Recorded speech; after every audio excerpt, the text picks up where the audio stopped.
अब बात आती है कि कल जो नोटिफिकेशन आया, मैंने आप सभी लोगों को बोला भी था कि नवंबर में अगर नहीं आती है तो नोटिफिकेशन हम लोग ये मान के चल सकते हैं कि अप्रैल में ही आपका पेपर होगा। और मोस्ट प्रोबेबली जहां तक मैंने भी सारे लोगों का, अपने से सीनियर्स या दूसरे प्लेटफॉर्म के टीचर्स, सभी लोगों से जब डिस्कस किया तो सभी का यही मानना था कि अप्रैल में ही होगा। And this is very unfortunate. और मैं क्या बोलूं, अब मतलब है ठीक है, कल रात से सभी, हमारी पूरी टीम भाई साहब लगी पड़ी है। मतलब ये है कि स्ट्रेस पॉइंट सिर्फ आपके लिए नहीं है, हम लोगों के लिए भी उतना ही स्ट्रेस पॉइंट है।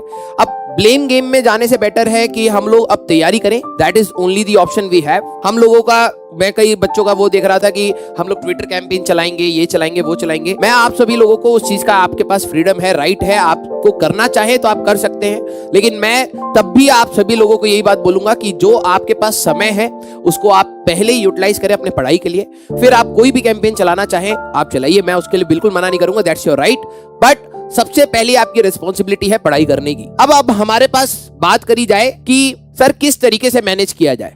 कल बहुत सारी चीजें मैंने सोची हैं, ठीक है, और कहीं ना कहीं थोड़ा बहुत स्ट्रेस पॉइंट मेरे फेस पे भी आ रहा है।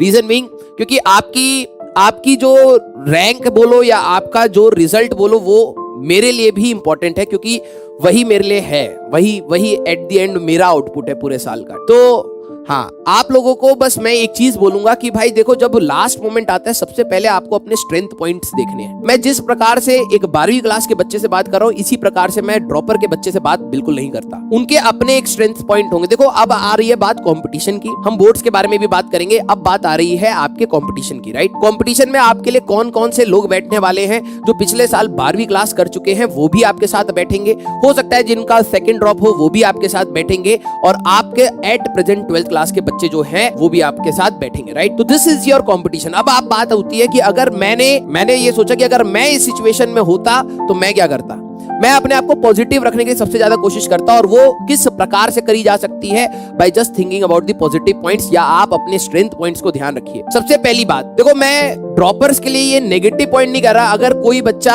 यहाँ पर ड्रॉपर का है तो प्लीज ये चीज सुन के डिमोटिवेट मत होना, क्योंकि मेरे सामने अभी 12वीं का पूल है, तो मेरे को मोटिवेट करने के लिए कंपटीशन में उनको उनके स्ट्रेंथ पॉइंट्स बताने पड़ेंगे। तो अगर आप ड्रॉपर के हैं तो प्लीज इस चीज से डिमोटिवेट मत होना। आपके अलग पॉजिटिव पॉइंट्स है, वो मैं अभी नहीं बताऊंगा, वो आपको आपके टीचर्स बताएंगे। 12वीं क्लास के जितने भी बच्चे हैं उनके सबसे बेस्ट पॉइंट ये होता है कि आप बोर्ड्स की तैयारी कर रहे होते हैं।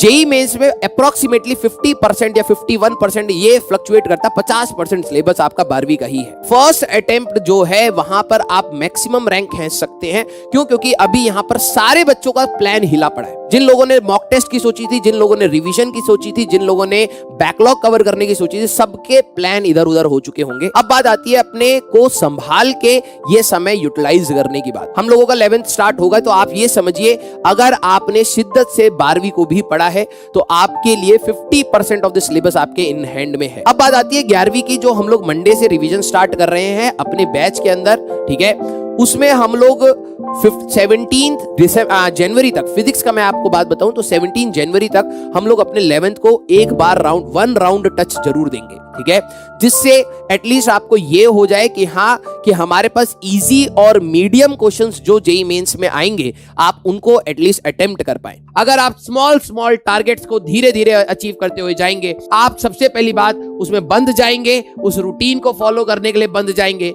आपके